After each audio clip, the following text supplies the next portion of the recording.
प्रत्येक व्यक्तीला जो प्रश्न पडलेला आहे की अजितदादांचा जो ॲक्सिडेंट होता तो एक अपघात होता का घात होता, हा प्रश्न प्रत्येक व्यक्तीला पडलेला आहे। काल मुंबईकडे येत असताना पिंपरी चिंचवडमध्ये जेव्हा माझी गाडी स्लो झाली, सिग्नल लागलं होतं, तेव्हा माझ्या लेफ्ट साइडला एका रिक्षा चालकाने त्याची रिक्षा थांबवली, खाली उतरला आणि माझी काच वर होती त्यामुळे काचेवर त्याने आवाज केला। काच खाली घेतल्यानंतर त्याने सांगितलं, अहो 9 तारखेला तुम्ही संध्याकाळी अजितदादांबद्दल काहीतरी सांगणार होता ॲक्सिडेंट बद्दल, त्याचं काय झालं? मी त्यांना सांगितलं काल नाही, म्हणजे 9 तारखेला नाही तर 10 तारखेला मी या बाबतीत मला काय वाटतं हे तिथं सांगणार आहे। या प्रेस कॉन्फरन्सच्या माध्यमातून आणि तुमच्या सर्वांच्या मदतीने लोकांपर्यंत मी आता पोहोचतोय। काही लोकांनी भावनिक होऊन काय व्हिडिओ टाकलेत, ते व्हिडिओ कसे आहे की दादा परत येतील। 6 जण विमानामध्ये होते, 6वे व्यक्ती दादा होते। जी बॉडी तिथं सापडली ती दादांची नव्हतीच। दादा आज येतील, उद्या येतील। मला त्यांना सांगायचं आहे की आज जर दादा परत आले तर मी सुद्धा त्यांना घट्ट मिठी मारेल। पण ॲक्सिडेंट झाल्यानंतर 6 दिवस दररोज जेव्हा मी उठत होतो तेव्हा मला असं वाटत होतं काहीतरी घाणेरडं स्वप्न मी तिथं बघितलेलं आहे की दादांचा ॲक्सिडेंट झाला आणि ते फक्त स्वप्नच होतं आणि खऱ्या अर्थाने ही गोष्ट घडली नाही असं कुठेतरी मला तिथं वाटत होतं। कधीपर्यंत? जेव्हा दादांचा एक स्वेटर तो सुद्धा जळलेला, त्यांची चप्पल, त्यांचं घड्याळ जे दररोज ते घालायचे आणि ते घड्याळ दादा कधी पण त्यांचा जो वेळ असतो ते 15 मिनिटं पुढे ठेवायचे। 9 वाजलं त्या घड्याळात वाजले होते आणि ते जळलेलं घड्याळ बंद पडलेलं तिथं मी बघितलं आणि जे कोणी तिथं बघत होते त्यांच्या डोळ्यात अक्षरशः अश्रू होतं, कोणी निशब्द झाले होते, कोणाला काहीच बोलता येत नव्हतं। त्यामुळे मला सर्व लोकांना एवढंच सांगायचं आहे की जी घटना झाली नाही, जे दादांना झालं नाही आपल्या सर्वांना वाटतं तसं नसून ही घटना झाली आहे आणि आज दादा आपल्यामध्ये नसले तरी सुद्धा विचाराने ते आपल्या सर्वांबरोबर आहेत। ते हे एक प्रेझेंटेशन इथं मी तुमच्या सर्वांसाठी केलेलं आहे। या प्रेझेंटेशनमध्ये मी स्वतः, माझी टीम, मित्र, ज्यांच्या कोणाकडे पर्यंत मी पोचू शकलो त्यांच्याकडनं जी माहिती आम्हाला मिळाली ती माहिती या प्रेझेंटेशनच्या माध्यमातून आपल्या सर्वांपर्यंत आणण्याचा प्रामाणिकपणे प्रयत्न केलेला आहे। काही लोक म्हणतील ही कुठून आणली, कशी आणली? ही आम्ही आणली आहे। अजितदादांच्या प्रेमापोटी ही माहिती आम्ही गोळा केलेली आहे। मी सरकारमध्ये नाही, आम्ही सरकारमध्ये नसलो तरी जे काही जमलं, कारण का शेवटी दादा असतील, साहेब असतील, आम्हा सर्वांना एवढंच सांगितलेलं आहे की प्रयत्न करत राहावा आणि तो प्रयत्न या प्रेझेंटेशनच्या माध्यमातून हाच केलेला आहे की खरं काय घडलं याची माहिती लोकांना पाहिजे, आम्हाला माहिती पाहिजे, म्हणून हा प्रामाणिक असा प्रयत्न तिथं केलेला आहे। माझ्यासारख्या छोट्याशा कार्यकर्त्याला जर एवढं जमत असेल तर मला असं वाटतं की जर सगळ्या रिसर्च एजन्सी, इन्व्हेस्टिगेशन एजन्सी जर सरकारने नाही तर सरकारमध्ये असणाऱ्या लोकांनी जर लावल्या तर लवकरात लवकर आपल्याला या बाबतीतलं रहस्य त्या ठिकाणी कळू शकतं। सुरुवात करत असताना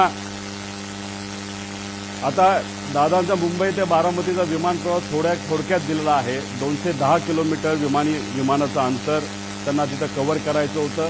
27 मिनिटं त्यांना त्या ठिकाणी लागणार होती आणि विमान कुठलं होतं तर VSR ही एक कंपनी ऑपरेटर त्यांचं त्या ठिकाणी ते होतं। लेअरजेट नावाचा एक ब्रँड आहे, बंबार्डियर नावाची एक कंपनी आहे कॅनडाची, पण हे विमान हे अमेरिकेमध्ये त्या ठिकाणी बनलं आहे। पुढं आता याबद्दल विमानाबद्दल बोलायचं झालं, बंबार्डियर एरोस्पेस 2010ला हे विमान बनलेलं आहे। लेअरजेट 45 हे विमानाचा टाईप आहे, खूप फास्ट विमान असतं। 51,000 फूट उंचीवर हे विमान त्या ठिकाणी ट्रॅव्हल करतं बाकीचे जर विमानं आपण बघितले त्याच्यामध्ये कुठली असू द्या तर ते विमानं हे 41,000च्या आसपास त्या ठिकाणी असतात. आता हे विमान लेअरजेट 45 असं त्या ठिकाणी दिसतं. त्याचे इंटरनल पार्ट हे मी तुम्हाला इथं दाखवले. अंदाजे अजूनपर्यंत आम्हाला कळलेलं नाही. अंदाजे या बाजूला म्हणजे लेफ्ट साईडला दादा तिथे कुठंतरी त्या ठिकाणी बसले असावे. या सेक्शन मध्ये आपल्या बॅगा नाहीतर अतिरिक्त जो काय आपल्या बरोबर सामान असतं हे सामान या भागामध्ये त्या ठिकाणी ठेवलं जातं. इथं पेट्रोल म्हणजे ह्या पेट्रोलच्या टाक्या आहेत असं आपल्याला समजायला काय हरकत नाही. बाकी डिटेल जर कोणाला पाहिजे असतं तर हे डिटेलमध्ये इथं दिलेलं आहे. आता या VSR कंपनीची माहिती मला आपल्या सर्वांना द्यायची. याच्यामध्ये विजय कुमार सिंग त्यानंतर सीमा रिमी सिंग हे दोघं याच्यामध्ये पार्टनर आहेत आणि विस्टा सेल्स प्रायव्हेट लिमिटेड नावाची एक कंपनी आहे. 2 डिरेक्टर विजय कुमार सिंग आणि रोहित सिंग. विजय आणि रोहित हा विजयचा मुलगा आहे. रोहित सिंग बद्दल मी पुढे 2-3 स्लाइड पुढे त्या ठिकाणी आपल्या सर्वांना माहिती देतो. याच्यामध्ये जर बघितलं तर हे 3 शेअर होल्डर इथं दिसतात. पण या खोलामध्ये जर गेलो विस्टा सेल्स प्रायव्हेट लिमिटेडमध्ये 27 वेगवेगळे शेअर होल्डर आहेत. ह्याच्यात जर खूप खोलात आपण गेलो तर कोणाची कंपनी आहे, कोण तिथं शेअर होल्डर आहे, विमान कोणाचे हे तिथं आपल्या सर्वांना कळेल. पण याच्या खोलामध्ये तिथं आम्ही जात नाही. त्या पद्धतीची माहिती आमच्यापर्यंत आहे. पण अजून खोलात जाऊन जर उद्या जाऊन लागलं तर ती माहिती आपल्या सर्वांना आम्ही देऊ शकतो. त्यानंतर या कंपनीकडनं या कंपनीचं म्हणजे VSRचं तसं बघितलं तर लेअर जेटच्या बाबतीत त्यांची मोनोपोली आहे या देशामध्ये. सगळ्यात जास्त लेअर जेटचे विमानं जर कोणाकडे असतील तर ते VSR नावाच्या कंपनीकडनं. विजय कुमार सिंग एक छोट्या कंपनीमध्ये काम करायचे पण नंतर कष्ट केले असतील नाहीतर काय बऱ्याच काय गोष्टी झाल्या असतील. त्यांनी स्वतःची VSR नावाची ही कंपनी तिथं सुरू केलेली आहे. पुढे आता अपघाताच्या दिवसाची टाइमलाईन जर आपण बघितली तर 7:02 तिथं जो क्रू असतो म्हणजे पायलट अटेंडंट हे सगळे तिथं 7:02 तिथं पोहोचले. कॅप्टननी चेक केलं बारामती एअरपोर्टला. तिथं फोन केला असेल, माहिती घेतली असेल, ATCशी बोलणं झालं असेल, बाबा तिथं विजिबिलिटी आहे का असा प्रश्न तिथं केल्यानंतर तिथं ऑल ओके 7:10 सांगण्यात आलं. 7:17 दीपक जाधव विदीप जाधव जे त्यांचे PSO होते दादांचे हे तिथं पोहोचले होते. 7:50 दादा विमानतळाकडे पोहोचले. 7:56 विमान मुंबई विमानतळ रडारच्या संपर्कात आलं की मुंबईच्या ATCला सांगितलं आता आम्ही टेक ऑफ करायला तयार आहे. 8:10 आणि 51 सेकंदला हे टेक ऑफ झालं. तुम्ही म्हणताल या बाजूला काय, या बाजूला काय आहे याची माहिती थोड्या वेळानंतर मी आपल्या सर्वांना देतो. पण ही माहिती अतिशय महत्त्वाची आहे. एका ग्रुप चॅटची ही माहिती आहे आणि त्या ग्रुप चॅटवर खूप काही आपल्याला पुढे जाऊन कळणार आहे. नाव फक्त दिलंय, पुढचा नंबर तिथं मी दिलेला नाही पण नंबर सुद्धा तिथं आहे. एका ऍक्च्युअल ग्रुप चॅट मधले हे स्नॅपशॉट तिथं काढलेले. त्या ग्रुप चॅट मध्ये अधिकारी सुद्धा असतात, PA सुद्धा असतात. त्याबद्दलची माहिती मी पुढे तुम्हा सर्वांना देतो. आता विमान 8:22 विमान लोणावळा जवळच्या आसपास त्या ठिकाणी तिथं असेल. 8:25 विमान पुणे जवळ, पुणे शहराजवळ असेल. 8:30 विमान यवत हे जे गाव आहे त्याच्या आसपास असेल. 8:32 सुपे म्हणून गाव, सुपे जळगाव गाव हे बारामतीमध्ये आहे तिथं असेल. 8:43 ते 8:45 दरम्यान दुर्दैवी घटना. खरंच जी घटना अतिशय आपल्या डोळ्यांमध्ये पाणी आणते ती घटना या टाइमच्या वेळेस त्या ठिकाणी घडली. 9 वाजता दादा गंभीर जखमी आहेत. ऍक्सिडेंट झाला हे आम्हाला कळलं होतं पण आमच्या सगळ्यांच्या मनात असं होतं की जखमी आहेत, हॉस्पिटलमध्ये आहेत पण जिवंत आहेत अशी कुठली बातमी आमच्या कानामध्ये यावी. तशी 9 वाजता ती बातमी सुरू होती. पण 9:45 पहिली बातमी आली ती म्हणजे दादांच्या निधनाची, जी ऐकल्यानंतर अक्षरशः मन पण सुन्न झालं आणि डोकं सुद्धा सुन्न त्या ठिकाणी झालं. आता ही माहिती म्हणजे हा जो प्रवास आहे, हा प्रवास हे जे एक सॉफ्टवेअर आहे नाहीतर ऍप आहे, ज्याच्याकडे विमान असेल त्यांना हे ऍप उघडता येईल. जो पायलट असेल हे ऍप उघडता येईल. युनिव्हर्सल ऍप आहे. याच्यामध्ये तुम्हाला सगळ्या विमानाची माहिती तिथं कळू शकते. त्याच्यात जर आपण गेलात तर ह्याच्यामध्ये हे किती वर्षापूर्वीचं विमान होतं तर 16 वर्षापूर्वीचं ही सगळी माहिती असते. ह्याच्या आधी 2 दिवस म्हणजे 26ला आणि 25ला हे विमान कुठं गेलं होतं? मुंबई सुरतला एकदा गेलं, परत सुरत मुंबईला तिथं गेलं. म्हणजे हा जो विमानाचा प्रवास आहे ही घटना घडायच्या आधी तर सुरतला हे विमान तिथं जाऊन आलं होतं. आता हे महाशय म्हणजे हे जे मालक आहेत सिंग यांनी काय स्टेटमेंट दिलं? विमान चांगल्या स्थितीत होते आणि मेंटेन्ड होते, हा सगळ्यात महत्वाचा मुद्दा तिथं आहे. वैमानिक अनुभवी होते, हा दुसरा महत्वाचा मुद्दा त्याच्यामध्ये आहे. अपघात विजिबिलिटी इश्यूमुळे झाल्याची शक्यता आहे, हाही मुद्दा त्याच्यामध्ये त्या ठिकाणी आहे. आता या आमच्या ताई बारामतीच्या आहेत, त्यांचं काय स्टेटमेंट हे थोडंसं तुम्ही ऐकून घ्यावं. गावाकडून आलं होतं, पूर्ण असा विमानाचा आवाज वेगळाच येत होता नेहमी. म्हणजे यांचं आणि तिथं असणारे बरेच काही हे आहेत की त्यांचं असं मत होतं की रोज तिथं जे पायलटला शिकवलं जातं त्याची विमानं रोज ये जा करत असतात. दादांची विमानं बऱ्याच वेळा आलेली आहेत, मोठ्या मोठ्या व्यावसायिकाची विमानं आलेली, पण हे विमान जेव्हा त्या गावाच्या वरून गेलं होतं, एक तर ते जवळून गेलं होतं आणि त्याचा आवाज थोडा वेगळा आला होता. म्हणजे कदाचित मेंटेनन्सचा हा मुद्दा असू शकतो. पुढे आता हा व्हिडिओ तुम्ही डिटेलमध्ये बघा. हा व्हिडिओ एका ग्रामपंचायतीचा व्हिडिओ आहे. हे गोल दाखवलंय, तो जे विमान आलं सरळ झालं ते तिथं टिल झालं आणि दुर्दैवी 11 सेकंदात ते खाली आपल्या सगळ्यांना पडलेला आणि तो स्फोट झालेला त्या ठिकाणी बघायला मिळाला. म्हणजे हा सगळा सीसीटीव्ही फुटेज हा आपल्या सर्वांना बघायला मिळतो आणि हे झालं, हे सीसीटीव्ही फुटेज आपल्याला मिळालं म्हणून आता आपण सर्वजण चर्चा करू शकतोय. हे सीसीटीव्ही फुटेज आलं नसतं तर जसं इतर प्लेन क्रॅश बद्दल नुसतं मोघमच बोललं जातं तसंच कदाचित या बाबतीत सुद्धा दुर्दैवाने बोललं जाऊ शकलं असतं. पण हा सीसीटीव्ही फुटेज आपल्या सर्वांसाठी अतिशय महत्वाचा आहे. आता याच्यामध्ये आपल्याला प्रश्न काय पडतात? म्हणजे मालक तर बोलून गेला की काय झालं असावं, हे असेल तर ह्याच्यामध्ये विमान काय बिघाड, म्हणजे ह्याच्यामध्ये काय बिघाड झाला होता ज्याच्यामुळे ते विमान स्टॉल झालं. स्टॉल झालं म्हणजे बंद पडून ते एका बाजूला त्या ठिकाणी वळलं. तर का ते स्टॉल झालं, असं का झालं? मेकॅनिकल फेल्युअर झाला असेल का? त्यानंतर टेक ऑफ पूर्वी विमान चेक करण्यात आले होते का? आपण कधी गाडी घराच्या बाहेर काढत असताना पेट्रोल आहे का, ऑइल आहे का, ह्या बेसिक गोष्टी बघतो. तसं विमान उडत असताना उडवायच्या आधी त्याच्यामध्ये टेक ऑफ पूर्वी विमानाचं इन्स्पेक्शन एक मेकॅनिकल अधिकारी करत असतो. त्याचं कामच तेवढं असतं की विमान नीट आहे का, सगळ्या केबल लागल्यात का. जसं की लिफ्ट आपल्या घरी असेल नाही तर ऑफिसमध्ये असेल आणि त्याचं इन्स्पेक्शन जर करायचं असेल तर त्या ज्या केबल आहेत त्या नीट आहेत का, बटणं नीट दाबली जातात का, आणि समजा जर लाईट गेली तर लिफ्ट ऑटोमॅटिकली एका फ्लोअरला येऊन थांबते का, हे जे बेसिक लिफ्टमध्ये चेक केले जातात. हे तर 51,000 फीटला उडणारं विमान आहे आणि ह्याचं चेकअप तर करावाच लागतो. हे DGCA सुद्धा सांगितलेलं आहे. जगातल्या प्रत्येक देशामध्ये हे आपल्याला तिथं फॉलो करावं लागतं. त्यामुळे टेक ऑफ पूर्वी याचं काय चेकअप झालं होतं का?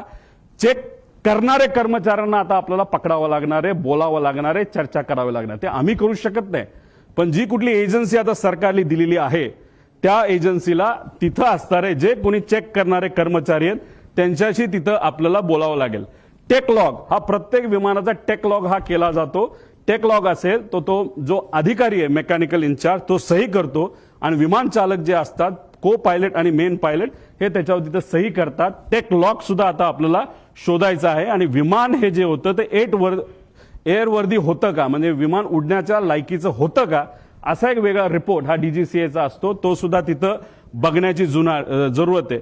रुटीन लाईन मेंटेनन्स हा करावा लागतो. एक मेन मेंटेनन्स, इंजिन काढावं लागतं, घालावं लागतं, ऑइल चेक करावं लागतं सगळं. आणि त्यानंतर हा रुटीन मेंटेनन्स, कुठलंही प्रवास झाल्यानंतर ते विमान चेक करावं लागतं, त्याला रुटीन मेंटेनन्स बघावं लागतं. आणि हे अतिशय क्रिटिकल एरिया असतो हा पोलिसांचा विमानाचा. तिथं सगळीकडे सीसीटीव्ही कॅमेरा असतात. तिथं मोठ्या मोठ्या इंडस्ट्रियलिस्टचे विमानं ठेवलेली असतात आणि तिथं सगळीकडे हँगरच्या बाहेर आणि हँगरच्या आत सीसीटीव्ही कॅमेरा त्या ठिकाणी असतात. त्यामुळे ते सीसीटीव्ही कॅमेरा कुठे आहेत, कसे आहेत, कोण मेंटेन करत होतं, खरंच विमानाला कुणी हात लावला होता का, चेकिंग झालं होतं का, हे सगळं तिथं बघण्याची आपल्या सर्वांना जरूरत आहे. आणि विमानाचा हेवी बेस मेंटेनन्स हा कधी केला, कसा केला, काय केला, त्याला विमान कंपनीली सुद्धा शेड्यूल दिला असतं आणि त्या शेड्यूल प्रमाणेच आपल्याला मेंटेनन्स हा करावा लागतो. ते झालं होतं का, त्याचा रिपोर्ट कुठे. आणि हे रिपोर्ट का मागतोय, कारण का हे जे VSR कंपनी आहे त्या VSR कंपनीमध्ये अनेक एक्स DGCIचे लोक काम करतात, नाहीतर त्यांचे कन्सल्टंट आहेत. त्यामुळे आम्हाला भीती अशी आहे की आतापर्यंत गेल्या 13-14 दिवसामध्ये काहीच झालं नाही, फक्त CCTV गोळा केलेले आहेत. बाकी ह्यांनी अजून सुद्धा रिसर्च नाही तर इन्व्हेस्टिगेशन काही झालेलं नाही. आणि असं जर टाइमपास करत राहिले तर मग हे सगळं मॅन्युपुलेट केलं जाऊ शकतं. हे सगळे खोटे रिपोर्ट हे केले जाऊ शकतात. त्यामुळे रिपोर्टवर फक्त विश्वास ठेवून चालणार नाही, सगळे CCTV आपल्याला त्या ठिकाणी बघावं लागतील. आता ह्याच्यामध्ये या कंपनीचा इतिहास आपण तिथं बघू. तुम्हाला आठवत असेल 2023ला एक ऍक्सिडेंट झाला होता. ते कुठलं विमान होतं, लेअर जेटचं विमान होतं. बघा इथं आता ते विमान तुम्हाला क्लिअरली दिसेल नाही दिसेल माहित नाही, हे पडलं, हे घसरत गेलं, पाऊस तिथं पडत होता, स्पीड खूप होतं, विमानचा टाईप लेअर जेटचाच होता. आता काही लोक लगेच टीव्हीवर बोलायला लागले होते की अरे बारामतीचं जे विमान आहे त्या ILS सिस्टम नाहीये, असं बरेच रिसर्च अभ्यासू लोक म्हणायला लागले. बरोबर आहे, पण त्याच विमानतळावर बऱ्याच वेळा अनेक वेळा मोठे इंडस्ट्रियलिस्ट पासून सगळे तिथं उतरलेले आहेत ILS सिस्टम नसताना. आणि ILS सिस्टम बद्दल आपण चर्चा करतोय तर हा ऍक्सिडेंट जिथं झाला मुंबईला, तिथं तर हायली ऍडव्हान्स सिस्टम आहे, ILS सिस्टम सुद्धा आहे, तरी सुद्धा हा अपघात झाला कसा. त्यामुळे फक्त ILS सिस्टम बारामतीला नाही म्हणून ते ढकलून त्या ठिकाणी चालणार नाही. आता हा ऍक्सिडेंट झाला, कसा झाला, काय झाला, व्हिजिबिलिटी वर ढकलून मोकळे झाले विमानाचे, अजून पाऊस होता, हे होतं. मग ILS सिस्टम असताना पाऊस होताना सुद्धा बाकी विमानं लँड होऊ शकत होते. मग आमच्या VSR या कंपनीचं लेअर जेटचं विमान का लँड होऊ शकलं नाही आणि का घसरत गेलं, याचा अभ्यास कुठं ना कुठं त्या ठिकाणी करावा लागेल. 2023चा हा विषय. मग आतापर्यंत रिपोर्ट आला असेल, आतापर्यंत एन्क्वायरी क्लिअर झाली असेल, तो रिपोर्ट मीडियाकडे आला असेल, तो रिपोर्ट कंपनीली जे लोक आत होते, ज्या कंपनीली ते भाड्यावर घेतलं होतं त्या लोकांना दिला असेल, अशी अपेक्षा आपण करू. कारण 2 वर्ष एवढा मोठा अपघात होऊन हे कुठेही रिपोर्ट कुणी दाबू शकत नाही. बघूया काय झालं पुढं. दुर्दैव असं 2023ला हा अपघात झाला, पण आतापर्यंत त्याचा रिपोर्ट आलेला नाही.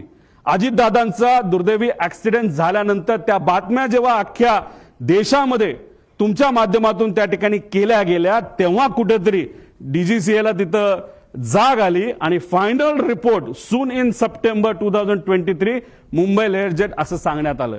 म्हणजे कुठेतरी VSRचा एक होल्ड आहे DGCAवर, असं आमच्या सगळ्यांचं मत आहे.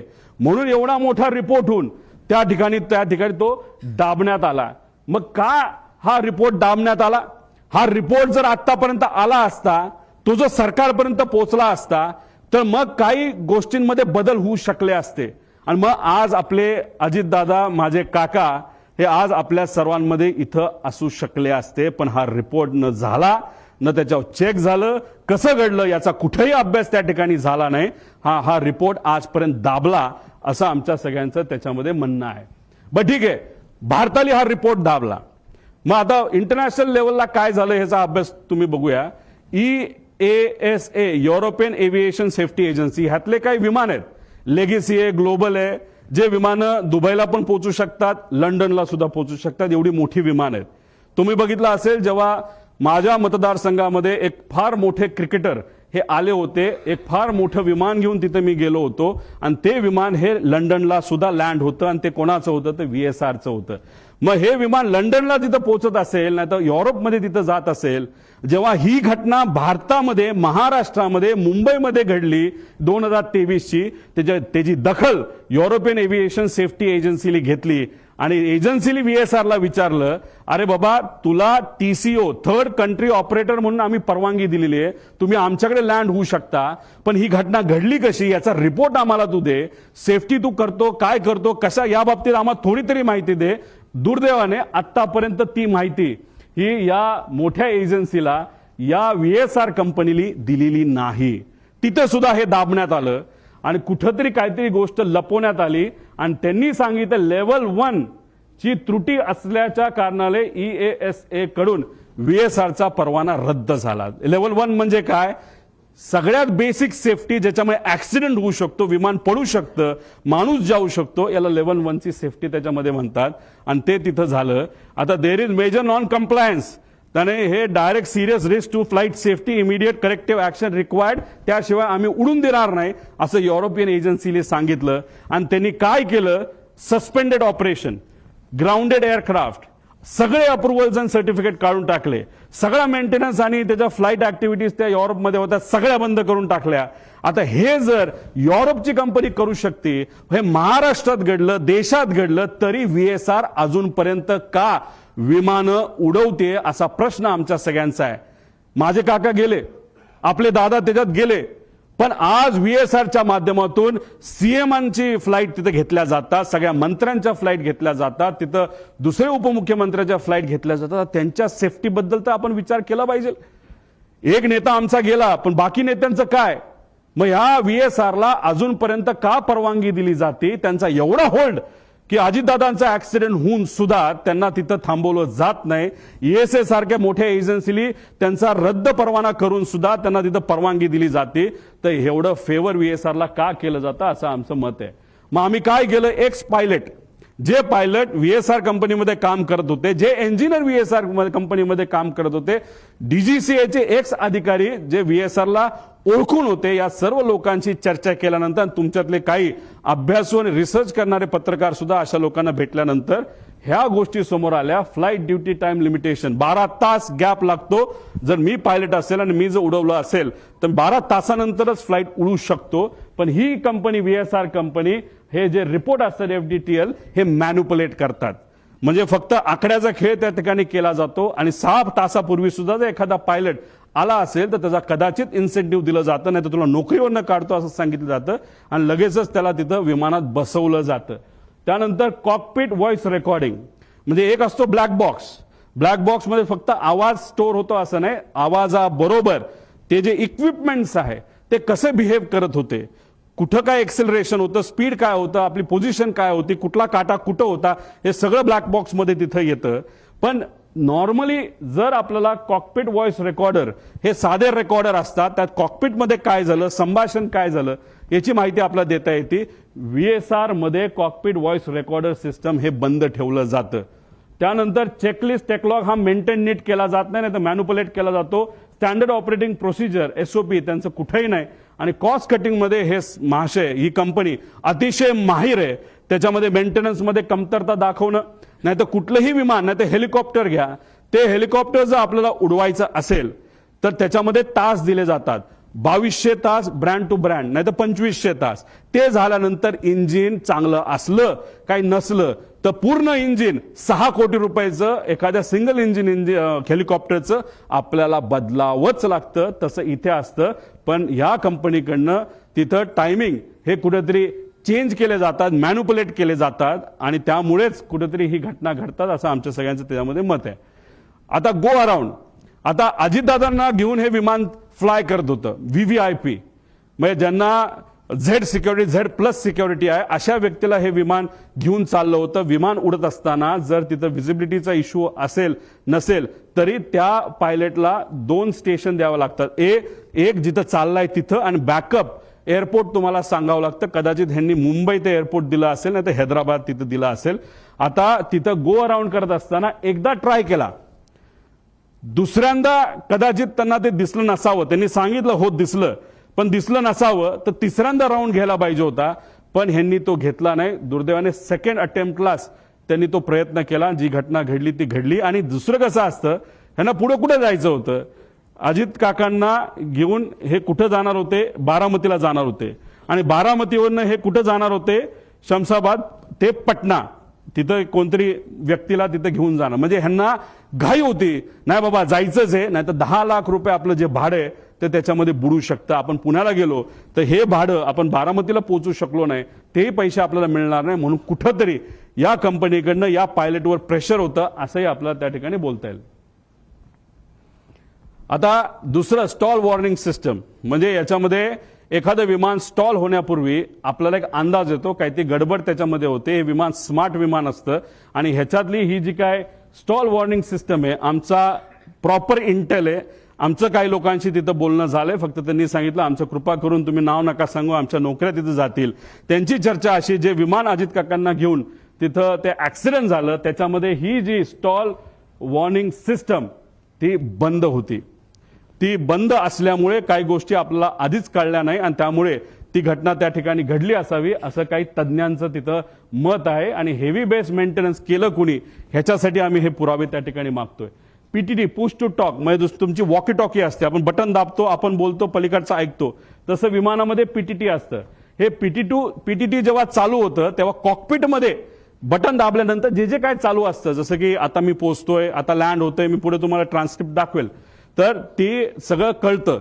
तर जेव्हा मेन पायलट हा जर कपूर असेल तर पाठक ज्या पायलट होत्या ह्या को पायलट होत्या. को पायलट जनरली ते इंटरॅक्शन करतात एटीसीची. तेव्हा ती पीटीटी त्यांनी दाबलं होतं तेव्हा त्या वातावरणामध्ये ते जेव्हा शेवटचं वाक्य ओ शिट होतं तेव्हा सुद्धा त्याच्या आधी सुद्धा त्या विमानामध्ये कुठंच ही वॉर्निंग सिस्टीमचा आवाज येत नव्हता. पीटीटी दाबून सुद्धा शुकशुकाट होता म्हणजे ही सिस्टम तिथं बंद होती असं आमचं त्या ठिकाणी म्हणणं आहे. आणि त्यासाठी जे एटीसीचं रेकॉर्डिंग आहे ते तुम्ही चेक केलं, पीटीटी दाबल्यानंतर त्याच्यामध्ये कुठेही ते वॉर्निंग तिथं आल्या नाहीत. आणि ब्लॅक बॉक्स जेव्हा रिकव्हर केला जाईल त्यानंतर आपल्याला बऱ्याच गोष्टी या बाबतीतल्या कळतील.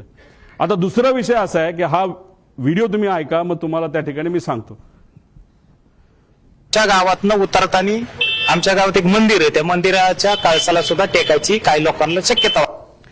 आता हे त्याच वेळी आमच्या गावातनं उतरताना आमच्या गावात एक मंदिर आहे, त्या मंदिर 51,000 फीटला ते उडतं आणि जेव्हा तुम्ही त्या एअरपोर्टच्या जवळ येत असता आणि फारच जमिनीच्या जवळ आल्यानंतर ही सिस्टम तुम्हाला वॉर्निंग देते. जेव्हा तुम्ही एखादा हिंदीचा पिक्चर नाही तर इंग्लिशचा पिक्चर बघितला असेल तेव्हा तिथं तुम्हाला जाणवत असेल एक आवाज ते विमान देत असतं की warning approaching land, warning approaching land, अशा प्रकारची ही सिस्टम त्याच्यामध्ये असते. आणि दुर्दैव असं आमचं असं मत आहे की मंदिराच्या जर जवळ गेला असेल तरी पीटीटी चालू असताना हा आवाज तिथं आपल्याला कुठंही ऐकायला मिळालेला नाही. आणि हे सगळं संभाषण हे एटीसी वर त्या ठिकाणी झालेलं आपण बघू शकतो. ते रेकॉर्डिंग तुम्ही बघितलं, आमच्याकडे त्याचा एक प्रिंट आहे आणि ती प्रिंट हे सरकारला सुद्धा त्या ठिकाणी दिली गेली आहे. ते पुरावा आमच्याकडे आहे, त्याच्यामध्ये कुठंच. आणि आम्ही जेव्हा काही लोकांशी बोललो तेव्हा त्यांच्याकडनं सुद्धा आम्हाला कळालं की अशा पद्धतीने आम्हाला कुठंच काही हे ऐकू आलं नाही. त्यामुळे ही जी सिस्टम आहे ती सुद्धा बंद होती, आता खराब झाली होती. आता ह्याच्यामध्ये व्हीएसआर संदर्भातले काही प्रश्न की हेवी बेस मेंटेनन्स हा कुठं केला जातो हे आपल्याला माहिती घ्यावं लागेल. या देशामध्ये 2च MRO आहेत. एक मुंबईच्या आसपास आहे, प्रफुल्ल पटेल साहेबांची मालकी त्या MROची असं आम्हाला त्या ठिकाणी कळतं, आणि दुसरं कुठे दिल्ली साईडला त्या ठिकाणी आहे. पण हे MRO आहे. पण ह्या कंपनीकडे एक वेगळा MRO होतो असं म्हणतात. ते स्वतःच्या कंपनीच्या माध्यमातून ही सगळी 27 विमानं ते मेंटेन त्या ठिकाणी करत होते. मग त्यांच्याकडे एक्सपर्ट होते का? जसं तुमच्या कंपनीमध्ये म्हणजे तुम्ही सगळे वेगळ्या वेगळ्या चॅनलचे असला तरी जर 5च चॅनल असतील तर हा रिपोर्टर जास्तीत जास्त या 5 मध्येच कुठेतरी जाणार आहे. मग तिथून नोकरी निघाली की परत 5 मध्ये दुसरीकडे जाणार आहे. तसंच MRO जर 2च असतील तर मग ते लोक कोण आहेत जे लोक या व्हीएसआर कंपनीमध्ये आज काम करतात? पूर्वी ते कुठं काम करत होते? कोण आहेत ते? कुणी ते सह्या केल्या? रमेश नावाचा माणूस कोण आहे? त्याचा काय अनुभव आहे? तो मेंटेनन्सचा त्याला का प्रमुख केलं? त्याला तुम्ही एन्क्वायरीसाठी घेतलं का तो गायब झालाय? हे सगळे प्रश्न आपल्याला तिथं पडू शकतात. एन्क्वायरी कुठंच नाही चालली म्हणून आम्हाला आमच्या लेवलला माझ्या काकासाठी आमच्या दादासाठी या सगळ्या गोष्टी करायला लागतात. आणि ह्या सगळ्या गोष्टी लवकरात लवकर सरकारने जर केल्या नाही तर मग आपल्याला खरं रहस्य काय हे त्या ठिकाणी तिथं कळणार नाही. त्यामुळे हेवी बेस मेंटेनन्स कुठं केला जातो हे सुद्धा बघितलं पाहिजे. आणि DGCA मधील काही माजी अधिकारी हे या कंपनीमध्ये काम करत असल्यामुळे एक होल्ड आहे या कंपनीचा असं आमचं मत आहे. पुढे घ्या. आता व्हीएसआर संदर्भात गंभीर बाबी आणि बारामती अपघातात आलेला, आता याच्यामध्ये व्हीएसआरची एक सवय आहे जी आम्हाला कळली आणि हे जोपर्यंत सीसीटीव्ही आपण बघणार नाही तोपर्यंत आपल्याला कळणार नाही. तर हे लोक काय करायचे नाही तर करतात तर हे कॅन असतात विमानाचे. जसं दादा ज्या विमानामध्ये बसलेले मागे मी म्हणलो तो बॅग ठेवायची जागा आणि दादा खूप जास्त लांब जाणार नव्हते त्यामुळे ह्यांना एक सवय त्यांच्याच एका अधिकाऱ्याने आणि पायलटली मला सांगितलंय आम्ही कॅन एक्स्ट्रा इल्लीगल आहे, DGCA अलाव करत नाही. आम्ही एक्स्ट्रा कॅन 50-50 लिटरचे हे 8 ठेवत असायचो. म्हणजे जिथं कुठं लँड होईल तिथं एखादा छोटासा टँकर आणून पैसे देण्यापेक्षा तेच जर आम्ही पेट्रोल ओतलं तर आम्ही सेफ राहू शकतो असं एका माझी पायलटली ज्यांनी VSR मध्ये काम केलं असं आम्हाला तिथं सांगितलंय. त्यामुळे जिथं कुठं गेल्या वर्षभरात VSRची विमानं उतरली तिथला सीसीटीव्ही कॅमेरा टेक ऑफच्या आधी आणि मेंटेनन्सच्या आधी हा बघितलाच पाहिजे आणि ह्या गोष्टी खऱ्यात का हे कुठेतरी आपण समजून घेतलं पाहिजे. आणि जर हे खरं असेल तर विमानामध्ये जर पेट्रोल इलिगली एका कॅनमध्ये ठेवलं तर ते विमानासाठी बॉम्ब सारखंच असतं असं आमचं त्या ठिकाणी मत आहे. पुढं आता याच्यामध्ये VSR संदर्भात गंभीर बाबी आहेत आणि काय कोणाला बघितलं पाहिजे, ह्यात क्लिअरन्स इंजिनियरला पकडलं पाहिजे, त्याशी चर्चा केली पाहिजे, क्वालिटी इंजिनियरशी बोललं गेलं पाहिजे, मेंटेनन्स इंजिनियरशी त्याच्यामध्ये बोललं पाहिजे. आणि हे सर्व नियमाचं उल्लंघन जर या कंपनीकडनं त्या ठिकाणी झालं पाहिजे तर या व्यक्तीवर कारवाई होणं आणि मनुष्यबळाचा गुन्हा या कंपनीच्या मालकांवर होणं अतिशय महत्वाचं आहे असं आमचं त्या ठिकाणी मत आहे. त्यानंतर EASA ने कंपनीला TCO परवाना सुरक्षेच्या कारणामुळे जर कॅन्सल केला असेल तर त्याला काही ना काहीतरी कारण आहे. आणि असं आहे की हे EASA ही जी युरोपियन कंपनी त्यांनी ऑलरेडी एक कॉपी DGCA ला पाठवलेली आहे. त्यामुळे DGCA ला मला विचारायचं आहे की ही कॉपी तुमच्याकडे येऊन सुद्धा तुमच्याकडे ती दिल्या गेल्यानंतर सुद्धा तुम्ही VSR ला का ऑपरेटिंग टर्म्स मध्ये ठेवलं, का त्याचा तुम्ही परवाना रद्द नाही केला असा प्रश्न एक पुतण्या ज्याला काकाला त्या ठिकाणी घालवलेला आहे त्याचा, त्या पुतण्याचा आणि एका कार्यकर्त्याचा त्या ठिकाणी आमचा प्रश्न आहे. आणि एवढं मोठं घात असून सुद्धा आता सुद्धा मुख्यमंत्री आणि दुसरे उपमुख्यमंत्री आणि बाकी नेते अजून सुद्धा VSR कंपनीच्या माध्यमातून ट्रॅव्हल करतायत, विमानातून त्या ठिकाणी ते जात आहेत.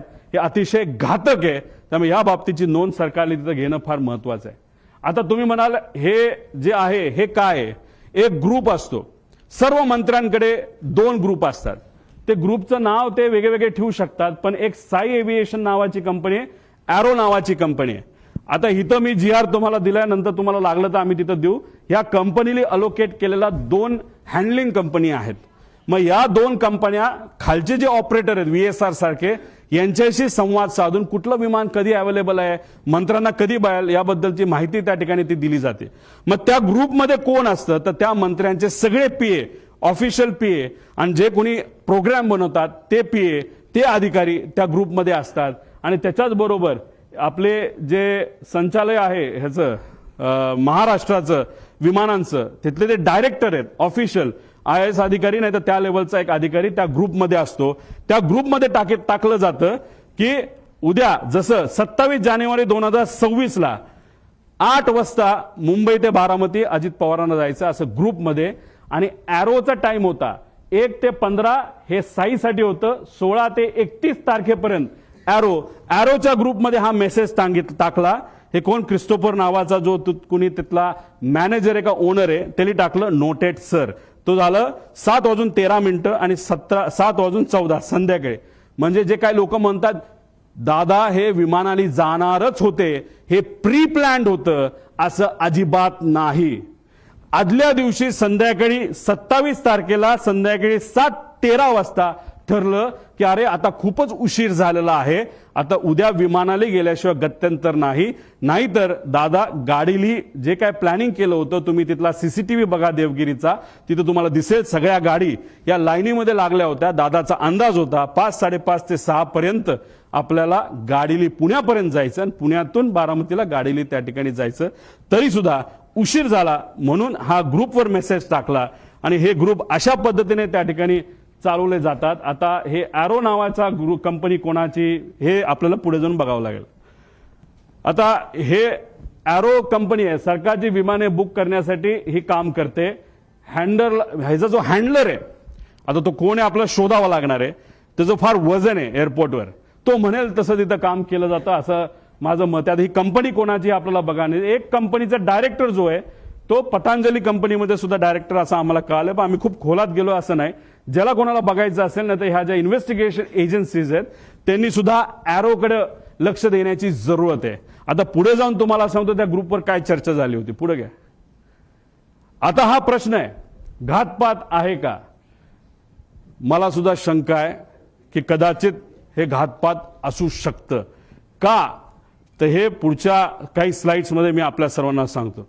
आता याच्यामध्ये आम्ही जेव्हा हा रिसर्च करत होतो, चर्चा करत होतो, ते एक सिक्युरिटी एरियामध्ये काम केलेला व्यक्ती, माजी अधिकारी, तो माझ्याकडे आला. त्याने मला सांगितलं तुला इस्रायल माहिती आहे का? मी म्हणलं माहिती आहे. तुला मग मोसाद माहिती आहे का? म्हणलं माहिती आहे. मग त्याचं काय? ते म्हणले हे पुस्तक बघ. मी म्हणलं बर, मग या पुस्तकाचं काय? ते म्हणले त्या पेजवर तू जा आणि त्या पेजवर एक लाईन आहे, ती लाईन तू त्या ठिकाणी वाच. ती कुठली लाईन आहे? ती ही लाईन आहे. आता डेगन नावाचा जो माणूस आहे तो एक एजंट आहे. एजंट म्हणजे कोण? जो एखाद्या व्यक्तीला असॅसिनेट नाहीतर एखाद्या व्यक्तीला मारायचं असेल प्लॅनिंगली, तर हा तो डेगन नावाचा एजंट आहे. त्याचं सगळ्यात उत्कृष्ट पद्धत मारायची काय असते त्या डेगन नावाच्या पुस्तकात दिलेलं आहे की sometimes it's most effective to kill the driver and that's that. त्याचा अर्थ की एखाद्या व्यक्तीला आपल्याला जर मारायचं असेल तर सगळ्यात सोपा मार्ग कुठला असेल तर त्या व्यक्तीचा जो चालक आहे त्याला जर आपण मारलं तर विषय संपला. आता गाडीत असेल तर ड्रायव्हर, मोटरसायकलला असेल तर रायडर आणि विमानात असेल तर पायलट, असं म्हणायला काय हरकत आहे. पुढं आता घातपात, आता ही राज्यभरात चर्चा आहे. ह्याच्या खोलात जावं लागेल, ह्याच्या डिटेलमध्ये जाऊन माहिती घ्यावी लागेल, रिसर्च करावं लागेल. पण माझा काका गेलाय, आमचा दादा गेलाय, महाराष्ट्राचा एक फार मोठा नेता गेलेला आहे.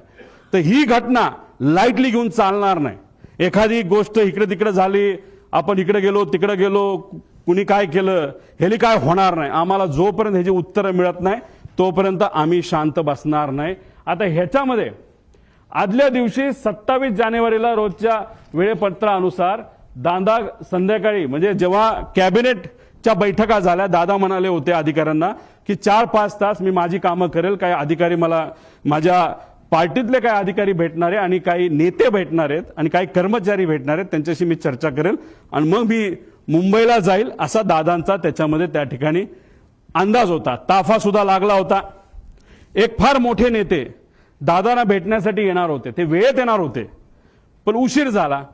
ते उशिरा आल्यामुळे आणि चर्चा उशीरपर्यंत सुरू राहिल्यामुळे दादांचा वेळ त्याच्यामध्ये गेला आणि 5-5:30ला जे दादा गाडीने जाणार होते ते गाडीने जाऊ शकले नाही. त्यांना पर्याय राहिला नाही, त्यांना विमान बुक करावं लागलं आणि म्हणून 7:13 म्हणजे संध्याकाळी दुसऱ्या दिवशीचं विमान हे आदल्या दिवशी म्हणजे 27 तारखेला तिथं बुक झालेलं आपण बघितलं.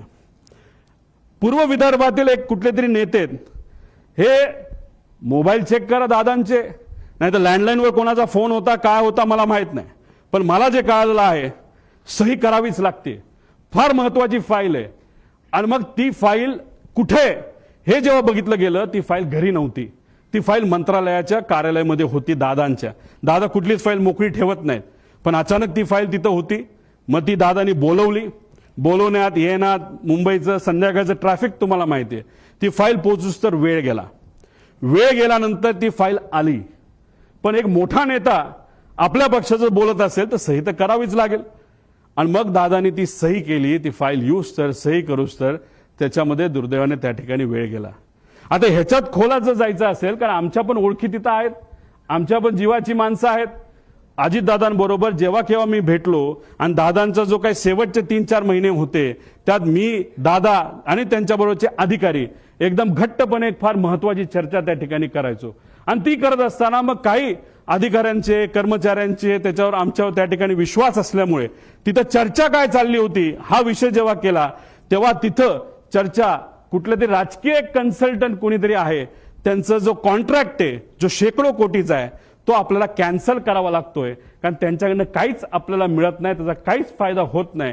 कारण 7 दिवस आधी सुद्धा बारामती हॉस्टेलला दादांना जेव्हा मी भेटलो होतो तेव्हा सुद्धा दादांनी काही लोकांना सांगितलं होतं, शहाणपणा करू नका, राजकारण आम्हाला शिकू नका, राजकारण आम्ही कसं करायचं हे माहिती सर्वे फक्त तुम्ही करा, अशी काहीतरी चर्चा तेव्हा झाली होती. आणि अशा पद्धतीची चर्चा तिथं झाली आणि दादांना त्याच्यामध्ये उशीर झाला आणि मग दादांना प्लॅन बदलावा लागला. आता हे सगळे बॅकग्राऊंड तुम्हाला फक्त सांगतोय. त्याचं कारण असं की प्लॅन का बदलावा लागला. आता मी येतो 28 तारखेला. आता काही लोक म्हणतात उपमुख्यमंत्री आहेत, दादा कडक होते, शिस्तीचे होते, दादांनी सांगितलं असेल पायलटला ए बाबा उडलंच पाहिजे. पण दादांचं स्टेटमेंट तुम्ही बघा, ते स्वतःच्या मुखातून ते काय बोलतात. तुम्हाला ते तिकडनं जाणं गरजेचं होतं, कारण वैमानिकाचा दिवस आला की उशीर झाला तर मला निघून जावं लागलं, कारण ते अलीकडचे तास म्हणजे दादा कधी पण विमान उडवत असताना कॅप्टनला विचारायचं, बाबांनो काय वाटतं, जायचं का नाही जायचं, उडायचं का नाही उडायचं, काय अडचण आहे, तुम्हाला जे वाटतं ते करा. एका ठिकाणी त्यांना यायचं होतं, मुंबईकडनं ते उडले पण होते. माझा अंदाज आहे 2-2.5 वर्षापूर्वीची गोष्ट असेल. हेलिकॉप्टरले होतं, लोणावळ्याला धुक्क वाढलं होतं. दादांना त्या कॅप्टनली सांगितलं, थोडंसं दुःख जास्त आहे, रिस्क आहे, पण आपल्याकडे डबल इंजिन हेलिकॉप्टर आहे, अजिबात दादा काळजी करू नका. दादा म्हणले काय नाही, मुंबईला परत दे. दादा परत मुंबईला गेले आणि गाडीली पुण्याकडे त्या ठिकाणी आले. हे दादांची वस्तुस्थिती होती. दादांचं एक मत होतं, जो एक्सपर्ट आहे, जो त्यातला एक्सपर्ट आहे त्याचा ऐका, अभ्यास करा, रिस्क उगाचच त्याच्यामध्ये त्या ठिकाणी घ्यायची नाही, अशी दादाची भूमिका होती. हे होते आमचे दादा, जे वेळेवर एअरपोर्टला पोहोचले. पण नंतर जे घडलं त्याच्यामध्ये काय गोष्टी तुम्हाला पुढे मी सांगतो, पुढे घ्या. आता हे एक ईमेल आहे, या ईमेलमध्ये 2 नावं आहेत क्रू डिटेल्सची. ह्याला क्रॉस व्हेरीफाय करावं लागेल हे ईमेल. याच्यामध्ये कॅप्टन साहिल काहीतरी आहे बाबा, मदन, आणि कॅप्टन यश असे 2 नावं प्रपोज केली गेली होती. बाकी सगळं तिथं लिहिलेलं आहे आणि कुठं जाणारे मुंबई, बारामती वगैरे सगळं तिथं दिलं होतं. आता हे आहेत दोघं, पण झालं असं की नाव ते दुसऱ्या दिवशी बदलण्यात आलं. हे आहेत मदन. मग त्यांच्या मिसेसली एक मेसेज ते सोशल मीडियावर टाकलं होतं की मदनचं नाव जेव्हा सुरू झालं होतं तेव्हा त्यांच्या मदनच्या नावाने तिथं सुरू झालं होतं की वाईट वाटतं, दुर्दैवी त्यांची मृत्यू झाला. मग त्यांच्या मिसेसली ते तिथं टाकलेलं आहे. आता हे दोघांची नावं होती, पण मग हे त्यांना त्या ठिकाणी नियुक्ती झाली, म्हणजे पाठक आणि कपूर यांचं नाव तिथं आलं. तर मग आमचा विषय, आणि कधीच तुम्ही बघितला असेल, कपूरचे कुठला तरी मित्र कुठेतरी बोलत होता की बाबा कपूर आदल्या दिवशी बाहेरून आला होता भारताच्या, तो उडवणारच नव्हता, पण मग त्याला अचानक सांगितलं आणि मग त्यांनी उडवायला घेतलं विमान, असं तुम्ही कुठेतरी ऐकलं असेल. तर मग आमचा प्रश्न असा आहे की मग टेक ऑफ पूर्वी मुख्य पायलट हे का बदलले गेले आणि मग का असं नाव चेंज त्या ठिकाणी केलं गेलं. आणि जर टेक ऑफ करायचं असेल तर त्या पायलटला आधीच यावं लागतं. आणि तिथं असं सांगितलं होतं की हे 2 पायलट हे ट्रॅफिकमध्ये 6:30 वाजता सकाळी अडकलेत आणि ते येऊ शकत नाहीत, म्हणून दुसरे पायलट आम्हाला द्यावं लागला, अशी कुठेतरी एक स्टेटमेंट आम्ही सोशल मीडियावर आणि काही मीडियाच्या माध्यमातून तिथं ऐकली होती आणि काही अधिकाऱ्यांनी सुद्धा त्या ठिकाणी सांगितलं होतं. पुढे घ्या. आता हे व्यक्ती आहेत, 7 वाजता हे क्रू तिथं पोहोचलं. आता अप्रुव्हल कधी आलं तर 12:30 ओके, विमान मध्यरात्री 12-12:30 वाजता की विमान फायनल झाले, क्रू फायनल झाली आणि त्यांनी सांगितलंय की ओके. सकाळी त्यांनी 7 वाजता मेसेज केला की क्रू हे एअरपोर्टला पोहोचले आहेत. मग आता प्रश्न आम्हाला असे निर्माण होतात, पुढे घ्या, की हे जे 2 पायलट आहेत जे ट्रॅफिकमध्ये अडकले असं म्हणतात, मग कुठं होते, त्यांचा सीडीआर तुम्ही काढलाय का, ट्रॅफिक पोलीसच्या बऱ्याच ठिकाणी तिथं सीसीटीव्ही कॅमेराज आहेत ते तुम्ही तिथं बघितले का. मग हे 2 ट्रॅफिकमध्ये अडकले तर मग हे 2 काय एअरपोर्टलाच राहायला होते का, एअरपोर्टच्या जवळ राहायला होते का, मग हे दोघं तिथं कसे आले, असा बरेच काही प्रश्न आम्हाला तिथं पडतात. त्यानंतर ते आल्यानंतर ब्रेथ अनालिसिसची टेस्ट झाली का, ज्याच्यामध्ये आपल्याला ते जसं पोलिसांनी रात्री तुम्हाला पकडलं, तुम्ही पिलं असलं काय नसलं काय तुम्हाला ते फुंकावं लागतं, तसं हायली ॲडव्हान्स्ड ब्रेथ अनालायझर हे एअरपोर्टला असतात, डीजीसीएला दिलेले असतात. त्याचा फोटो सुद्धा निघतो, ते सीसीटीव्ही आहेत का, तोच तो होतो का, त्याचं ब्रेथ अनालिझर केलं का, तिथं कॅमेरा आहेत का, कॅमेराचा रेकॉर्ड कोणाकडे आहे, त्यानंतर विमानाकडे गेल्यानंतर तिथं चेक करत असताना ते रेकॉर्ड आहेत का. 7 वाजता ते पोहोचले असतील, दादा जर 8ला पोहोचले असतील तर 1 तासाचा वेळ आहे, त्यात त्यांनी विमानं चेक केली आहेत का, विमानात काय वेगळं ठेवलंय का, असे बरेच प्रश्न त्याच्यामध्ये आम्हाला त्या ठिकाणी निघतात. आणि हे सर्व गोष्टी आता बघण्याची जरूरत आहे असं आमचं मत आहे. आणि कोणतरी असं म्हणलं होतं की कपूर हे हाँगकाँगवरनं आले होते, मग ते खरंच आले होते का इंटरनॅशनल फ्लाईटवरनं, हे सुद्धा बघण्याची जरूरत आहे. कारण इंटरनॅशनल फ्लाईटवरनं जर एक व्यक्ती ज्याला दारू प्यायची खूप सवय असं ऐकलं होतं आणि पुढेही काही पुरावे त्याच्यामध्ये आहे, मग इंटरनॅशनल फ्लाईटवर दारू दिली जाते, मग तो पिऊन आला होता का, अशा सगळ्या गोष्टी बघण्याची जरूरत आहे. कदाचित त्यांच्या परिवाराला असं वाटत असेल मी काहीतरी वेगळं बोलतोय, मला त्यांना एवढंच सांगायचं आमचा तो हक्क आहे, आम्ही परिवारातली लोक आहेत, आमच्या शंका जर असतील तर शंकेचं निरसन हे झालंच पाहिजे, कारण आम्ही आमचा माणूस गमावलेला आहे, तुम्ही तुमचा माणूस गमावलेला आहे, तुम्ही तुमची बाजू बघा, आम्ही आमची बाजू बघतो. पण आमच्या मनात ज्या शंका आहेत त्याला कुठं ना कुठं तरी उत्तर हे मिळालं पाहिजे का गेले 13 दिवस मला तरी तिथं झोप लागलेली नाही आणि कदाचित जोपर्यंत ह्या गोष्टी सापडत नाही क्लिअर होत नाही तोपर्यंत झोप लागणार नाही आणि मी झोपणार सुद्धा त्याच्यामध्ये नाही. पुढे तुम्ही जर गेला तर आता मुख्य पायलट सुमित कपूर बद्दल आपण थोडीशी माहिती घेऊ. मार्च 10 दिल्ली बेंगळुरू विमान उडण्यापूर्वी त्याला प्री फ्लाईट अल्कोहोल टेस्टमध्ये त्याला पकडण्यात आलं. पुन्हा 7 एप्रिल 17 दिल्ली गुवाहाटीचं विमान उडवत असताना त्याचं टेस्टिंग जेव्हा केलं तेव्हा तो सापडला. तुम्ही म्हणा तिथं सापडला इथं का नाही? ह्या सगळ्या कमर्शियल फ्लाईट्स होत्या असं आम्हाला कळतंय. कमर्शियल फ्लाईट्सवर बऱ्याच गोष्टी स्ट्रिक्ट असतात. प्रायव्हेट फ्लाईटला कदाचित तेवढ्या स्ट्रिक्ट नसाव्या असं वाटतं. 3 वर्ष त्याला निलंब करण्यात आलं. त्याच्याबरोबर काम करण्याला एका व्यक्तीला आम्ही जेव्हा बोललो त्यांनी सांगितलं लेअरजेट म्हणजे उद्या जर मला ग्लोबल नावाचं विमान उडवायचं असेल तर मला त्याचं ट्रेनिंग घ्यावं लागतं, त्या कंपनीकडे जावं लागतं. तसंच हा सीपी म्हणजे कमर्शियल पायलट असल्यामुळे बोईंग एअरबस उडवत असेल आणि तिथं लेअरजेट उडवायचं असेल तर त्याला अमेरिकेत लेअरजेटची फॅक्टरी म्हणजे बंबाडियरची फॅक्टरी असल्यामुळे अमेरिकेत जाणं महत्वाचं होतं. तो तिथं गेला. मला जे कळालंय तिथं गेल्यानंतर दुर्दैव असं त्यांनी इतकी दारू पिली का काहीतरी असं मला कळालंय. हे क्रॉस व्हेरीफाय करावं लागेल की त्यांना ट्रेनिंगला जाता आलं नाही.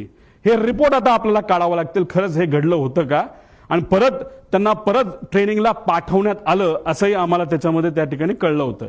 आता इतर पायलटली लेझर जेटची परीक्षा अमेरिकेला सांगितलं. आता एक बडा नेता जो सांत्वन करण्यासाठी घरी आला होता त्यांनी सांगितलं हाच महाशय माझं सुद्धा विमान हेच VSR कंपनीचं हे नांदेडला हे घेऊन चालले होते आणि ज्या पद्धतीने त्या कपूरली लँडिंग केली त्याच्यावरनं मी VSRला कंप्लेन केलेली आहे. हा मोठा नेता कोण? नांदेडला कधी गेला होता? खरंच त्यांनी कंप्लेन केली का? हे आपल्याला त्याच्यामध्ये बघावं लागेल. सत्तेतला एक मोठा नेता त्याच्यामध्ये आहे. त्यानंतर ट्रॅक रेकॉर्ड फारच वाईट होतं.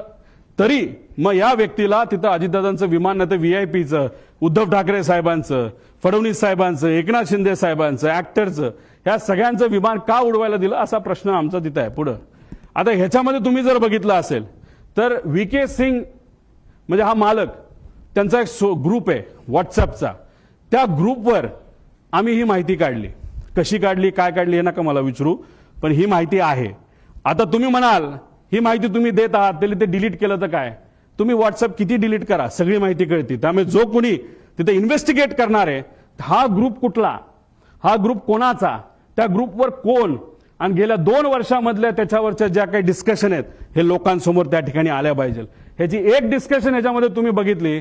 Today once again a important flight had to be cancelled as number 1 of PSC has been found to be badly drunk. दारू पिला होता. त्याच्यामध्ये बरंच काय दिलं की तुम्ही पार्टी करता हे करता आणि त्याच्यात may I request my dearest colleagues captain Sunny जो खन्ना कोण असेल कॅप्टन रंधवावा आणि स्टार केलंय कॅप्टन सुमित द ग्रेट. म्हणजे दारू प्यायचा विषय आल्यानंतर द ग्रेट सुमित कॅप्टन आणि खाली आहे कॅप्टन रोहित. आता तो सिंग आहे का? सिंग म्हणजे कोण? तो डायरेक्टर आहे VSR कंपनीमध्ये म्हणजे याचाच कॅप्टनचा मुलगा. आता तो खरंच तो असेल रिसर्च नंतरच कळेल आणि डायरेक्टरच तिथं दारू पित असेल पायलट असून सुद्धा तर मग हे फार डेंजरस आहे. कारण डायरेक्टरलाच या गोष्टीचं महत्व नसेल तर बाकीच्या पायलट काय करणार? नाही तर जर डायरेक्टरच आपल्याबरोबर दारू पित असेल तर काय आपल्याला फरक पडतोय? अशी मानसिकता या लोकांची होऊ शकते असं आम्हाला वाटतं. हे त्यांच्याच ग्रुपवरनं काढलेला हा मेसेज आहे 2 जानेवारीचा. VSR कॅप्टन VK सिंग म्हणजे मालक. पुढं अजून एक मेसेज त्यांचा आहे काय? VSR ड्युटी सेल डील काय असेल ते. डिअर कॅप्टन सुमित भाई अँड जो कुणी असेल प्रावग, you will be sober and do not do your evening stunts. आता इव्हनिंग स्टंट्स मध्ये काय आम्हाला माहित नाही. विमान वेडवाकडे चालवायचा हा एक स्टंट असू शकतो, नाही तर दारू पिणं हा एक स्टंट असू शकतो, नाही तर ड्रग्ज घेणं हा स्टंट असू शकतो. म्हणजे हा स्टंटचा अर्थ मला तरी काही निघत नाही. हा आपल्याला बघावं लागेल आणि त्याला सुमित उत्तर देतो कॉपीड सड. म्हणजे मला जर कोणी बोललं असतं हे तू वेड्यासारखा तिथं काल का वागत होता आणि जर मी वागलोच नव्हतो तर मी लिहिलं असतं sir that was not me and I won't do it. पण इथं वर जर दारूबद्दल बोललं असेल आणि खाली कॉपीट सर म्हणत असतील, याच्यावरनं नक्कीच दाल में कुछ काला आहे असं आपल्याला म्हणता येईल. हा जो ब्रेथ अनालिझर आहे ह्याचा फोटो सुद्धा निघतो, ह्याचे रिपोर्ट आता आपल्याला बघावं लागणार. पुढे घ्या. आता वेगवेगळ्या सरकारी अहवालातील वेगवेगळी विसंगती. आता ह्याच्यामध्ये PIB प्रेस ब्युरो तुम्हाला माहिती आहे, हे कुठली माहिती देते? दे तुम्हाला काय कुठलं ते DGCA जी माहिती दिली जाती ती PIB छापती. बरोबर आहे? बरोबर आहे. आता ही ट्रान्सक्रिप्ट आहे, ही कशाची ट्रान्सक्रिप्ट आहे? तर ही बारामती ATC ची ट्रान्सक्रिप्ट आहे. वेळ न वेळ तिथं लिहिलेली आहे, इथं वेळ लिहिलेली आहे. मग काय एअरक्राफ्ट मधली ज्या त्या पाठक मॅडम आहेत त्या काय बोलल्या, आणि बारामती ATC ला सुद्धा एक कोणतरी महिलाच होती असं आम्हाला कळलंय, त्या काय म्हणल्या याच्यामध्ये तिथं दिलेलं आहे. आता ह्याचा वेळ जर बघितला तर यांच्या PIB अनुसार म्हणजे DGCA अनुसार 8:18 काय झालं होतं, म्हणजे विमान बारामती ATCच्या संपर्कात आलं. म्हणजे DGCA काय म्हणते, म्हणजे PIB काय म्हणते, 8:18 हे विमान हे बारामती ATCच्या संपर्कात आलं. पण हे विमान आलं होतं 8:19. तुम्ही म्हणता एका मिनिटाने काय होणार आहे? हे विमान इतकं स्पीडमध्ये चालतं, हे एका मिनिटात हे विमान 15 किलोमीटर चालतं. आणि दादांचं जी काय घटना घडलेली आहे, काही मीटरमध्ये घडलेली आहे, याच्यावरनं एक मिनिटं हा महत्वाचा आहे. मग एवढी मोठी घटना घडली असेल तर मग 2 रिपोर्ट जे आहेत हे रिपोर्ट वेगळे का, असा प्रश्न एक परिवारातला एक व्यक्ती म्हणून त्या ठिकाणी मी करतो. आता आगीचे लोट दिसण्याचे टायमिंग PIB DGCA किती म्हणतं? 8:44. पण ट्रान्सक्रिप्ट प्रमाणे इथं 8:43:55 सांगितलं की मला आता लँडिंग पॅड म्हणजे स्ट्रिप तिथं दिसतीये. मग त्यांनी सांगितलं रनवे 11 क्लिअर टू लँड. त्यानंतर 8:44:13 ओ शिट म्हणजे ही जी पाठक मॅडम आहेत त्यांच्याकडनं ते शेवटचे शब्द होते, आणि त्यात 7 सेकंद तुम्ही ऍड करा, 44 प्लस काहीतरी 13 प्लस 20, तर त्याच्यात तो ऍक्सिडेंट तिथं झाला. म्हणजे हे टायमिंग आणि हे टायमिंग जर इथं 20 सेकंद तुम्ही ऍड केले, म्हणजे 13 प्लस 7 20.20 म्हणजे 20 सेकंडचा याच्यामध्ये फरक आहे. मी तुम्हाला सांगितल्याप्रमाणे सेकंडचा विषय असतो. इन्व्हेस्टिगेट तुम्ही करत असाल आणि तुम्ही एका मोठ्या एजन्सीचे लोक असाल तर तुम्हाला सेकंदात बोलावं लागतं, इथं मिनिटात बोलून चालत नसतं. आणि इथं ह्या 2 रिपोर्टमध्ये खूप मोठा फरक आहे असं कुठेतरी दिसतं.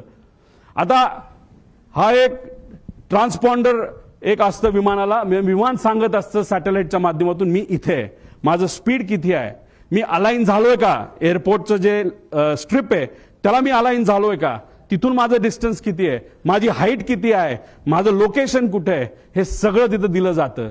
आणि हे आमच्याकडे आहे, ही माहिती ही आम्हाला एका सॉफ्टवेअरच्या माध्यमातून, जे मगाशी तुम्हाला सॉफ्टवेअर सांगितलं त्यातून आम्हाला सगळी माहिती कळाली. फक्त शेवटच्या 1 मिनिटाची आम्हाला माहिती कळाली नाही. कदाचित ट्रान्सपॉन्डर हा मुद्दामून विमानाच्या आतून हा बंद केला होता.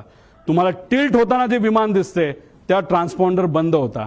ट्रान्सपॉन्डर हा 8:43.18 ह्याच्यात तुम्ही म्हणाल हे तर टाइम वेगळा दिसतोय, ह्यात फ्लाईट रडारच्या शेवटच्या UTC टाइम म्हणजे 3 ते म्हणजे ह्याच्यामध्ये 5 तास आपल्याला ऍड करावं लागतात.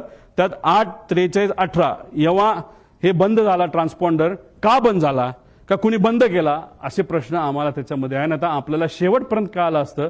आणि या 1 मिनिटाच्या आधी हे विमान त्या धावपट्टीला अलाइन झालं होतं, म्हणजे ते धावपट्टीवर उतरेल अशी अपेक्षा होती. पण 1 मिनिटामध्ये काहीतरी गडबड झाली, ती अजूनपर्यंत आपल्याला कळलेली नाही. आता हा जो भाग आहे हा तुमचा 11 नंबर आहे आणि हा भाग आहे 29. हे जे मोठी चर्चा करतात, अरे बाबा तो जो असा हिलटॉपवर आहे आपला लँडिंग स्ट्रिप, त्यामुळे फार डेंजरस आहे, फार अवघड आहे, हे आपण लँड करू शकत नाही असं लोक बोलतात. ते खरं आहे. आता ही ती जागा आहे 11 नंबर आणि ही जागा आहे 29 नंबर. मागे घे, ती आहे MIDC ची साईड. इथं तुम्ही जर गेला तर सपाट आहे, सपाट, काही तिथे टेन्शन नाही, तिथं तुम्ही कसंही लँड होऊ शकता. त्यावेळेस जे विंड स्पीड होतं ते ऑलमोस्ट नव्हतं. आणि विमान जेव्हा इथून लँड होतं त्याला अडचणी काय असतात, एकतर हे उंच आहे आणि इकडे जो सूर्य उगवत असतो तो स्क्रीनवर तिथं दिसतो. मग सगळ्यात बेस्ट ऑप्शन काय असतं, बाबा इकडे नको जायला, सोपी साईड 29 साईड आपण घेऊ, 11 नको घ्यायला, असा निर्णय बऱ्याच वेळा त्या ठिकाणी घेतला जातो. मग ह्या विमान चालकाली तो निर्णय घेतला होता का, पुढे जाऊन बघूया. 8:27 एअरक्राफ्ट करून रनवे 29 ची परवानगी मागण्यात आली. म्हणजे परफेक्ट फ्लॅट आहे. जसं तुम्ही 2023 ऍक्सिडेंट बघितला तर नुसतं घासत गेलं होतं, अशी कदाचित घटना घडू शकली असते, दादा जिवंत असू शकले असते. 29 नंबरची परवानगी तिथं एटीसी कडनं घेतली होती. एटीसीने ती परवानगी दिली आणि 2 मिनिटांनंतर एअरक्राफ्ट करून रनवे 11 ची परत परवानगी मागितली. का, कशामुळे, काय कारण, प्रश्नच आहे. म्हणजे सोपं सोडून अवघड कशाला घ्यायचं. बरं एकदा मागितली का, नाही. मग दुसऱ्यांदा परत 8:36 एअरक्राफ्टने गो अराउंड केल्यानंतर त्यांनी परत 29 ची मागणी केली, परत ती त्यांनी कॅन्सल केली, परत आम्ही 11 येऊन लँड करतो असं सांगण्यात आलं. निर्णय को पायलट घेत नसतो, मेन पायलट घेत असतो. को पायलट कम्युनिकेशन करत असतो. मग या मेन पायलटला 29 जे सोपं होतं ते सोडून 11 नंबरच का पाहिजे होता, हे मात्र त्या ठिकाणी अजूनपर्यंत कळालं नाही. पुढे आता हा व्हिडिओ बघा.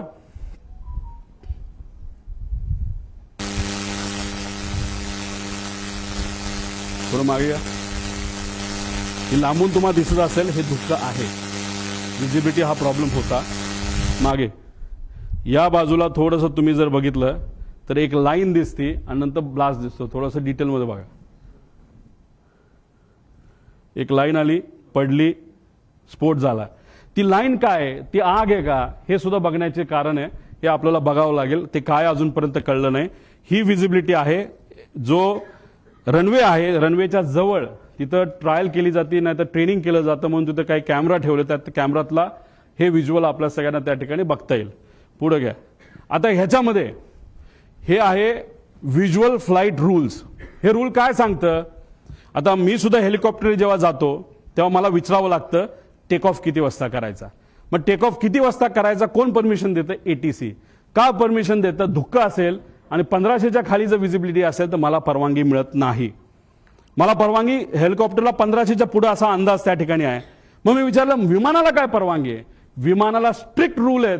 कोणाचे आहेत, डीजीसीएचे रूल्स आहेत, व्हिज्युअल फ्लाईट रूल्स, की 5000 मीटरची जोपर्यंत विजिबिलिटी येत नाही तोपर्यंत विमान उडवायचंच नाही. म्हणजे लँडिंग सोडा, टेक ऑफ सुद्धा तुम्ही करू शकत नाही, असे आदेश त्या ठिकाणी तिथे दिले होते.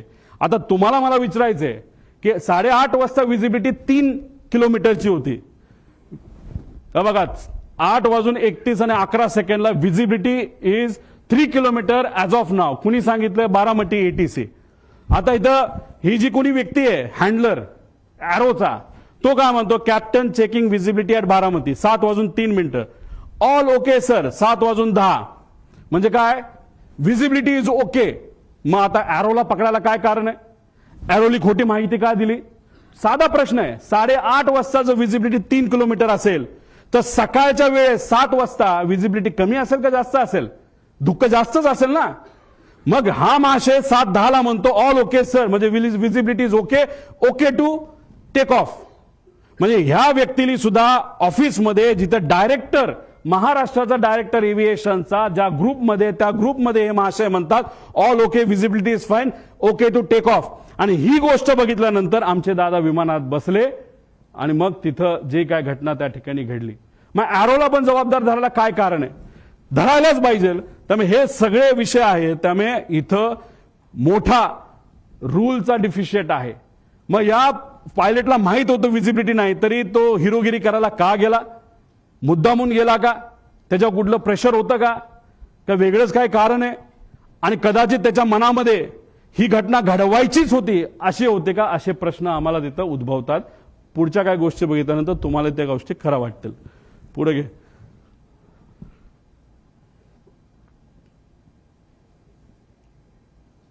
हे ऐका. दरवेळेचा जो आवाज असतो विमानाचा आम्हाला तिथं आता धावपट्टी जवळ असल्यामुळे आम्हाला माहिती की विमानाचा कसा आवाज असतो. पण त्या दिवशीचा इतका कर्कश आवाज होता त्यामुळे आमच्या गावातली बरेचसे महिला पोरं ही सगळी रस्त्यावर येऊन बघत होती की आज विमानाचा असा का आवाज येतोय. आणि गावाला एक रेटी घालून परत विमान धावपट्टीच्या दिशेने उतराय गेलं. पण त्याच वेळी आमच्या गावातनं उतरताना आमच्या गावात एक मंदिर आहे त्या मंदिराच्या कळसाला सुद्धा टेकायची काही लोकांना शक्यता होती. पुढे घे. म्हणजे विमान लँड होण्यापूर्वी जे गाव आहे त्या गावाच्या कळसाला विमान घासून गेलं. म्हणजे 1 मिनिट जो ट्रान्सपॉन्डर बंद झाला होता शेवटचा, जे सॅटेलाइटची कनेक्शन आहे मुद्दामून तोडण्यात आलं होतं ट्रान्सपॉन्डर बंद करून, असं आमचं मत आहे. याच्यामध्ये नॉर्मली एमिंग पॉइंट हा पुढे असतो, त्यानंतर मग सेंट्रल लाईन बघितली जाते, लँडिंग डेझिग्नेटर असतो, थ्रेशोल्ड याच्यावर लँड करायचं नसतं, याच्या पुढेच लँड करावं लागतं. आणि ही जर बारामतीची साईड बघितली थ्रेशोल्ड इथे आहे. आता 1 मिनिट जे ट्रान्सपॉन्डर बंद केला तर त्याचा जर आपल्याकडे डेटा आला असता तर हे बंद पडलं विमान असं आपल्याला जे दिसतं ते जर झालं नसतं तरी आमचं असं मत आहे की हे विमान इथं येऊन धडकलं असतं. मग कदाचित असं होतं का की इंटेन्शनच होतं विमान लँड करायचं ना क्रॅश करायचं. कारण तुम्ही 29ला तुमच्याकडे संधी असताना तुम्ही सारखं सारखं या डोंगराळी भागाकडे का जात होता. आणि जर तुम्ही एवढ्या लो आला होता मग कुठंतरी तुम्ही जर ते तिथं बंद पडलं नसतं, नाही तर ते एका बाजूला गेलं नसतं तर तसंही ते जाऊन विमान तिथं धडकू शकलं असतं असं आम्हाला त्या ठिकाणी भीती आहे. नाही तर आम्हाला त्याबद्दलची त्या ठिकाणी शंका आहे. म्हणजे थ्रेशोल्डच्या खाली म्हणजे हे अनेक असे प्रश्न, म्हणजे एमिंग पॉइंट हा तो तिथली शेवटची बाजू म्हणजे डोंगराळी बाजूच एमिंग पॉइंट होतं का असा प्रश्न त्याच्यामध्ये आहे. आणि त्याच्यातच तो पॉइंट समोर येत असताना कदाचित असंही होऊ शकतं जेव्हा पाठकाला ते कळालं, त्या ज्या मॅडम होत्या त्यांनी कदाचित मग विमान एका बाजूला ओढण्याचा प्रयत्न केला. काय हे जोपर्यंत ब्लॅक बॉक्स आपल्याला मिळत नाही, जोपर्यंत आपल्याला कम्युनिकेशन त्या कॉकपिटमध्ये काय झालं हे जोपर्यंत कळत नाही, जोपर्यंत इक्विपमेंट मुवमेंट तिथे कळत नाही तोपर्यंत ह्या गोष्टी आपल्याला कळणार नाही. त्यामुळे ह्या गोष्टींकडे खऱ्या अर्थाने लक्ष देण्याची जरूरत आहे. पुढे आता ह्याच्यामध्ये आपण जर बघितलं तर तुम्ही सुद्धा गाडी चालवत बाहेर जावा, एखादं कुत्रं मध्ये आलं, माणूस मध्ये आला आणि तुम्हाला माहिती आहे आता तुमचा ऍक्सिडेंट होणार आहे, कितीही तुम्ही शांत असला तरी तुम्ही एखादी शिवी द्याल, तुम्ही चिडाल, तुम्ही त्याकडे रागवून बघाल, काहीतरी तुम्ही कराल. आता याच्यामध्ये आपल्यासारखं म्हणजे सामान्य लोकांसारखं कुणी रिॲक्ट केलं जेव्हा 8:43:55 फील्ड इन साईड जेव्हा पाठक मॅडम त्या ठिकाणी बोलल्या तेव्हा तिथं 8:44:13 म्हणजे जेव्हा ते टिल्ट झालं तेव्हा मॅडम म्हणाल्या होत्या ओ शिट ओ शिट. हे त्यांचं रिॲक्शन आहे, हे त्या मॅडमचं रिॲक्शन आहे, को पायलटचं रिॲक्शन आहे. पण या पुऱ्या 5 मिनिटांमध्ये जेव्हा तो पीटीटी दाबला गेला होता, त्या पीटीटी जेव्हा दाबलं जातं तेव्हा फक्त को पायलटचा आवाज येत नसतो, पायलटचाही आवाज येत असतो. पायलट जर गाणं गात असेल, काय सुंदर सिनरी आहे, काय झाडं आहेत, काय झुडपं आहेत असं पायलट बोलला तरी त्या पीटीटी मध्ये तो आवाज रेकॉर्ड होतो. आम्हाला जे कळलंय त्या मेन पायलटचा आवाज कुठेही तिथं येत नव्हता.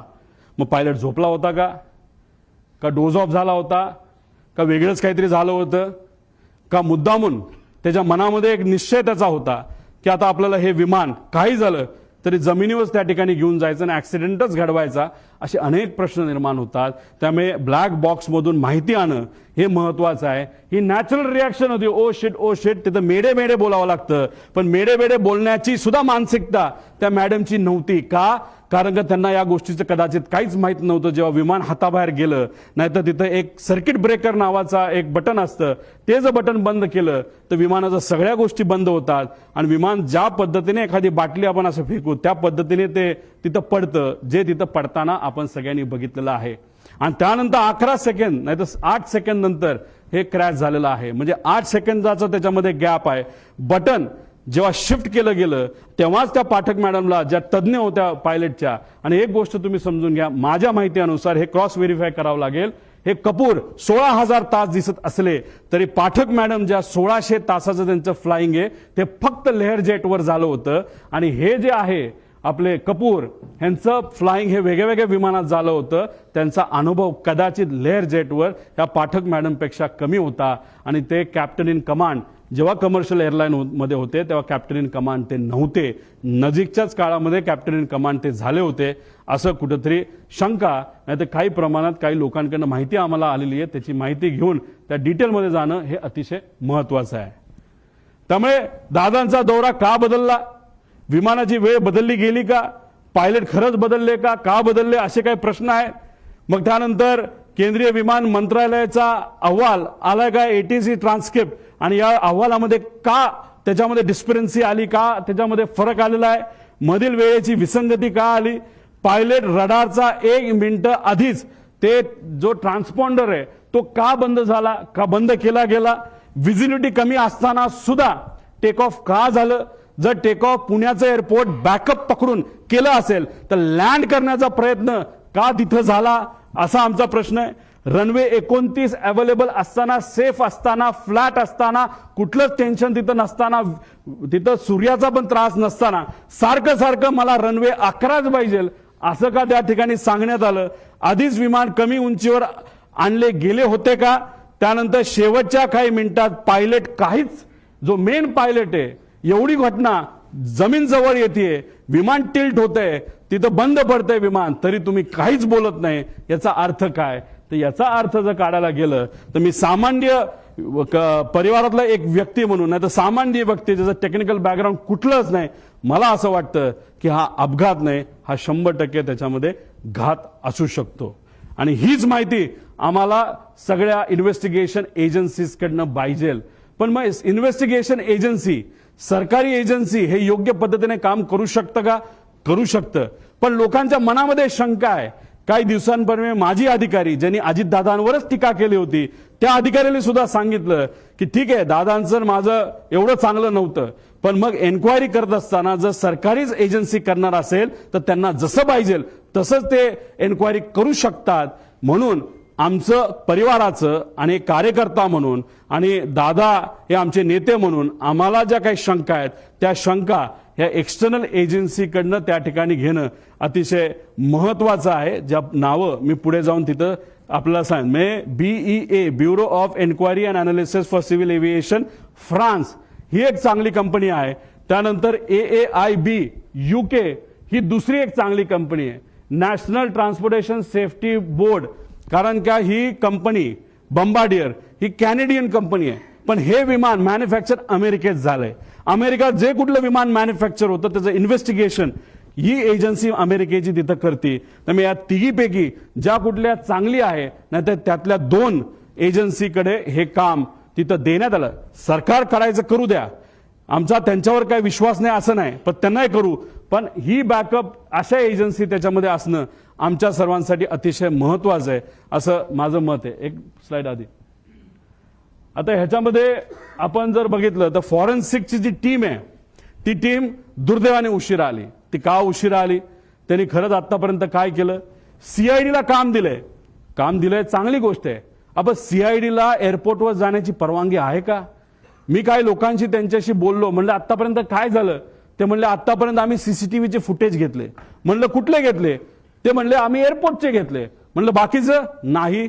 मग आम्ही एका अधिकाऱ्याशी चर्चा केली, अरे बाबा तुम्ही एवढा वेळ जर लावणार असाल, ह्याच्यामध्ये जर वेळ घालवणार असाल तर ते जी कंपनी आहे ते सगळे पेपर मॅन्युपुलेट करू शकते, सगळा एव्हिडन्स मॅन्युपुलेट केला जाऊ शकतो. थोडे दिवस थांबू, लोक विसरून जातील, लोक विसरणार नाहीत. आम्हाला ही माहिती पाहिजे म्हणजे पाहिजे. त्यामुळे सीआयडी विश्वास नाही असं नाही, पण त्यांना पूर्ण अथॉरिटी नसणार आहे. कारण विमानतळावर गेल्यानंतर पोलिसाला, खाकी वर्दीच्या व्यक्तीला आत जाण्याची परवानगी तिथं नसते. तिथं CISF असेल, नाहीतर केंद्रीय जे काही एजन्सीज असतील त्याच तिथं जातात. नाहीतर इन्व्हेस्टिगेशन करायचं असेल तर सीआयडी करू शकत नाही. करू शकतं, कपॅसिटी आहे, पण ते कुठलं तर क्रिमिनल म्हणजे कुठं खून झाला, कुठं काय झालं. पण हा विषय हा एअरपोर्ट अथॉरिटीच्या रिलेटेड आहे. त्यामुळे अशीच एजन्सी द्यावी लागेल जी अनुभवी आहे. एक आपली इंडियाची घ्या आणि बाहेरच्या 2 घ्या, अशी आमच्या सगळ्यांची त्याच्यामध्ये मागणी आहे. पुढं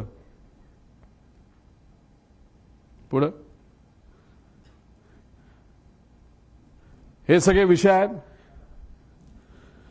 आणि एक महत्वाचा विषय तुम्हाला सांगतो की जेव्हा केव्हा तुम्ही पूर्वीच्या दादांचे व्हिडिओज तिथं बघितले असतील. त्या व्हिडिओजमध्ये दादा प्लॅस्टिकची बॉटल घेऊन तिथं काही गोष्टी करताना बघितलं असेल. पाणी पिताना प्लॅस्टिकच्या बॉटलमध्ये पाणी पिताना तुम्ही बघितलं असेल. आणि मग पण नजीकच्या काळामध्ये म्हणजे हे जे काय आहे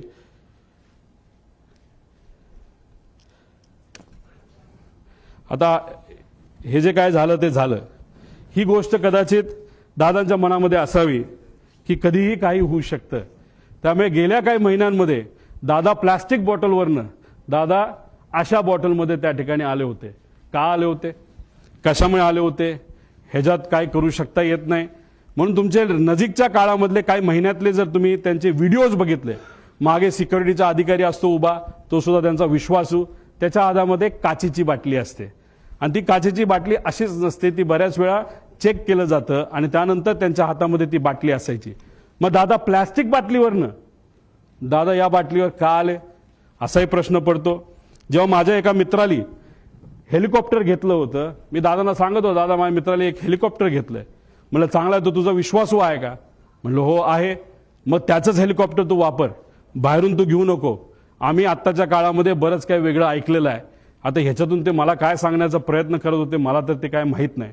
दादांनी त्यांच्या काही जवळच्या लोकांना ज्यांची आर्थिक परिस्थिती बरी आहे, चांगला व्यवसाय आहे, त्यांना सांगून सांगितलं होतं की पुढच्या काही महिन्यांमध्ये तुम्हाला विमान घ्यावं लागेल आणि ते विमान तू घे म्हणजे मला ते वापरता येईल. हे का ते काय बोलत होते, कसं काय, शेवटी आत्ता दादांबरोबर झालेले काय सगळे संभाषण हे तिथं माझ्या ध्यानामध्ये त्या ठिकाणी एका टेपसारखे तिथं पळत आहेत, जात आहेत. त्यामुळे काचेच्या बाटलीपासून पार विमान स्वतःचं त्या ठिकाणी असावं, ह्या सगळ्या गोष्टी त्यांच्या मनामध्ये का होत्या हे आज तरी आपल्या सगळ्यांना त्या ठिकाणी विचारता येणार नाही. फक्त एवढंच आहे, माझा काका, आमचे नेते, आमचे दादा आज आमच्या सर्वांच्या मध्ये नाही आहेत. पण ते का नाहीत, कशामुळे झालं, कुणी केलं, जर केलं असेल तर कसं घडलं, का केलं गेलं याची माहिती मला नाही तर अख्ख्या महाराष्ट्राला त्या ठिकाणी माहिती पाहिजे. कारण का आम्ही आमच्या दादाला, आमच्या काकाला आम्ही मिस करतो. आणि नक्कीच मी एक तुम्हाला सांगतो, जर अशा पद्धतीने आपण जर इन्व्हेस्टिगेशन केलं तर सत्यमेव जयते, आपल्याला विजय या रिसर्चच्या बाबतीत त्या नक्कीच त्याला यश आल्याशिवाय राहणार नाही असं आमच्या सगळ्यांचं त्याच्यामध्ये मत आहे. त्यामुळे या रिलेटेड राजकीय कुठलाही प्रश्न आजच्या दिवशी तिथं घेतला जाणार नाही. राजकीय प्रश्नांबाबत आणि राजकीय विषयांबाबत 12 तारखेला कुठं आणि कशी प्रेस तिथं घेणार आहे याबद्दलची माहिती आज संध्याकाळी आपल्या सर्वांना सोशल मीडियाच्या माध्यमातून मी नक्कीच सांगेल.